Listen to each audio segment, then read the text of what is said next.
Hello दोस्तों, कैसे हैं आप लोग। स्वागत है आपका आपके चैनल प्रदीप अस्टेटा में। दोस्तों, आज हम यहाँ पर देखने वाले हैं डीएलएड फोर्थ सेमेस्टर का वर्ष 2020 का हिंदी।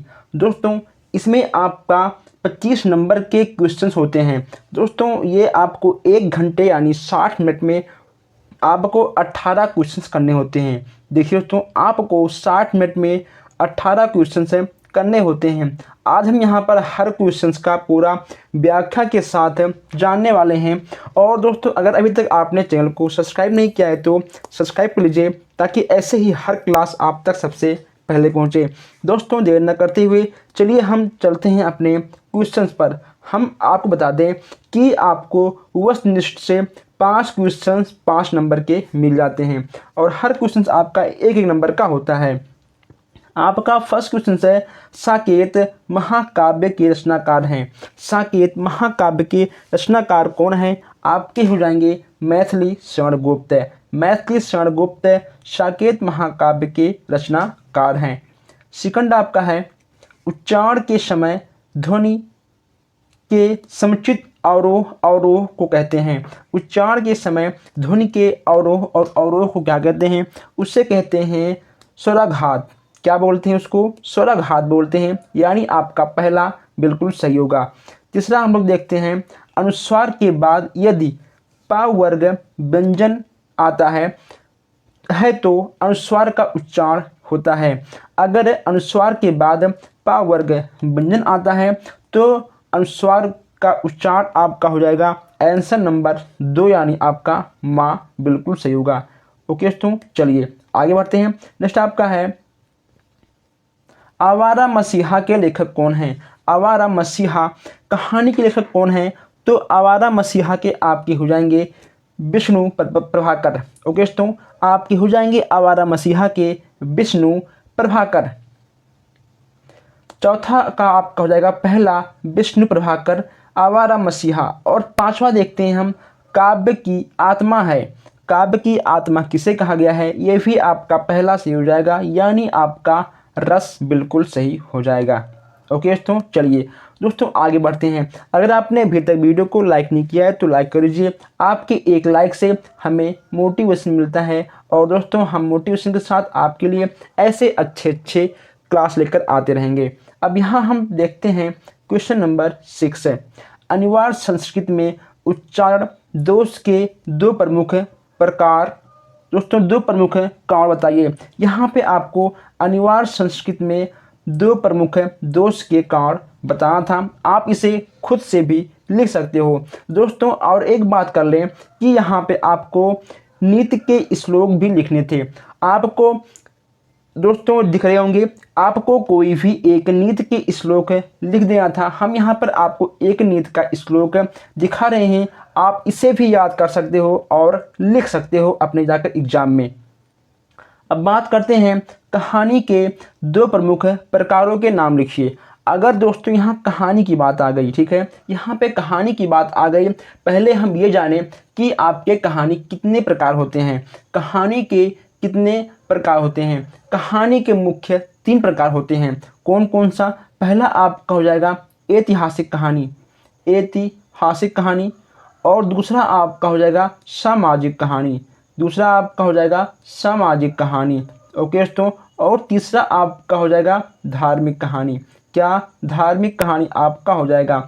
तो आप इन तीनों में से कोई आपको 2 कहानी के प्रकार लिखना था। अब यहाँ हम बात करते हैं 9 का, कि आपका छा वर्ग किन वर्णों के संयोग से बनता है? छा वर्ग किन वर्गों के संयोग से बनता है? बहुत ही आसान क्वेश्चन है। इसमें आपका हो जाएगा का प्लस सा, ठीक है, का प्लस सा के मिलने से आपका छा बन जाता है। अब हम चलते हैं, देखते हैं क्वेश्चन नंबर 10 पर। दोस्तों, अब जब यहाँ पे चलिए हम 10 के बाद बात करते हैं। मुझे आपको कुछ और बताना था। हिंदी गद्य के 2 विधाओं के नाम लिखिए। अब यहाँ हम हिंदी गद्य की विधाओं की बात करें तो विधाएं आपकी कई हैं। जैसे कि आपका हो गया निबंध, आपका एक हो गया निबंध, और कहानी, कहानी एकांकी भी आप लिख सकते हो। आप एकांकी भी लिख सकते हो। कथा, कथा और जीवनी, ये सब आपके हिंदी गद्य के विधाओं में आएंगे। नाटक, ओके दोस्तों, ऐसे बहुत सारे हैं। हम आपको कितना लिखवाएं फिर भी कम है, लेकिन बस केवल आपको 2 ही विधाओं के नाम लिखना था। आप इसका स्क्रीनशॉट भी खींच सकते हो। चलिए आगे बढ़ते हैं। यहाँ पे आपको स्वर्ण शब्द का पर्यायवाची लिखना था। स्वर्ण शब्द का पर्यायवाची क्या होगा?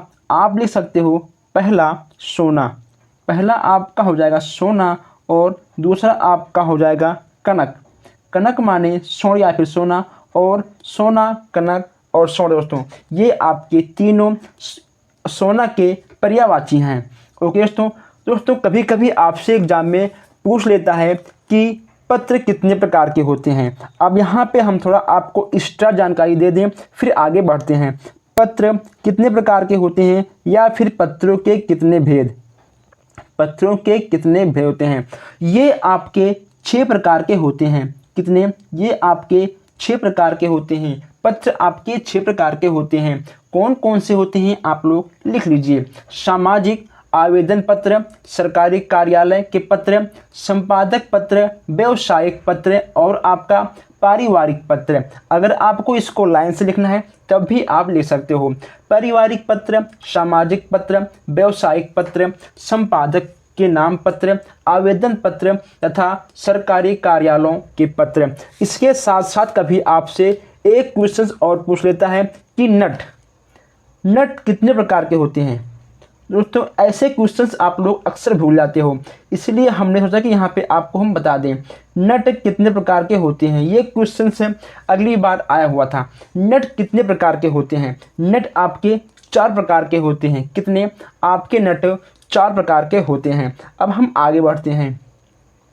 नेक्स्ट आपका है जीवनी तथा आत्मकथा के कोई 4 अंतर बताइए। यहाँ पे आपको जीवनी और आत्मकथा के कोई 4 अंतर लिखना था। अगर बात करें जीवनी और आत्मकथा के दोस्तों, जैसे कि हम यहाँ पे आपको 2-3 बता दूं। जैसे कि जीवनी किसी दूसरे व्यक्ति द्वारा लिखी जाती है, आत्मकथा लेखक स्वयं लिखता है। ठीक है, ये आपका हो गया एक अंतर। और दूसरा आपका है जीवनी लेखन, दोस्तों पहला आपका हो गया। दूसरा आप लिखिए जीवनी लेखन के स्वयं के जीवन से जुड़ी हो आवश्यक नहीं है, आत्मकथा स्वयं के जीवन से घटनाओं से जुड़ी होती है। और तीसरा हम आपको बता दें, आपका हो जाएगा जीवनी वस्तुनिष्ठ होती है, लेकिन आत्मकथा दोस्तों वस्तुनिष्ठ नहीं होती है। ठीक है दोस्तों, आपके कितने होंगे? आपके 3 होंगे। चलिए चौथा लिखिए, जब किसी विशेष के जीवन पर दूसरे व्यक्ति लिखता है तो उसे जीवनी कहते हैं। आत्मकथा व्यक्ति के द्वारा स्वयं के जीवन के संदर्भ में लिखी गई कथा होती है, वह होता है आत्मकथा। ओके दोस्तों, चलिए अब यहाँ हम बात करते हैं उपसर्ग और प्रत्यय की। दोस्तों अगर ठीक है हम बात करें प्रत्यय और उपसर्ग, उपसर्ग आप के शब्दों के आगे लगता है। जैसे कि दोस्तों यहाँ पे आपका है दोस्तों आपका उपसर्ग, जैसे कि यहाँ पे आपका है उपसर्ग की बात कर लें, यहाँ पे आपका है प्रा। ओके दोस्तों, प्रा। अब यहाँ हम लिख दें 4, आपका क्या हो जाएगा? आपका हो जाएगा प्राचार्य। दोस्तों यहाँ पे आपका हो जाएगा प्राचार्य। ठीक है, तो ऐसे आपके उपसर्ग हैं। अगर दोस्तों बात करें प्रत्यय की, तो ये दोस्तों आपके जैसे कि मान लो यहाँ पे लिखा है इतिहास। ठीक है, इतिहास यहाँ पे लिखा है, तो हम इस पे लगा देंगे क्या? इक। ठीक, प्लस इक, तो आपका हो जाएगा ऐतिहासिक। ठीक है, आपका हो जाएगा ऐतिहासिक। अब आगे बढ़ते हैं। नेक्स्ट आपका है मौन वाचन। मौन वाचन किसे कहते हैं? मौन वाचन आप खुद ही लिख सकते हो। जैसे कि जब हम अपने बुक में कोई भी कहानी या फिर मतलब दोस्तों हम कुछ भी पढ़ रहे हो, पढ़ते टाइम हमारे मुख से ध्वनि बाहर ना निकले। ठीक है, मन में पढ़ना ही मौन वाचन कहलाता है। अब यहाँ देखते हैं हम 15वां क्वेश्चन से। इसमें आपका दिया गया है कि अनुच्छेद का उचित शीर्षक चयन करते समय किन किन बातों का ध्यान रखना चाहिए, ये आप खुद लिख सकते हो। और यहाँ हम बात करते हैं कविता शिक्षण के उद्देश्य के बारे में बताइए। आपको दोस्तों दिख रहा होगा कि कविता शिक्षण के उद्देश्य कौन कौन से हैं, आप इन्हें याद कर कर लिख सकते हो। जैसे कि हम यहाँ पर आपको एक दो पढ़ के बता दें। विद्यार्थी में गद्य के प्रति रुचि व प्रेम उत्पन्न करना।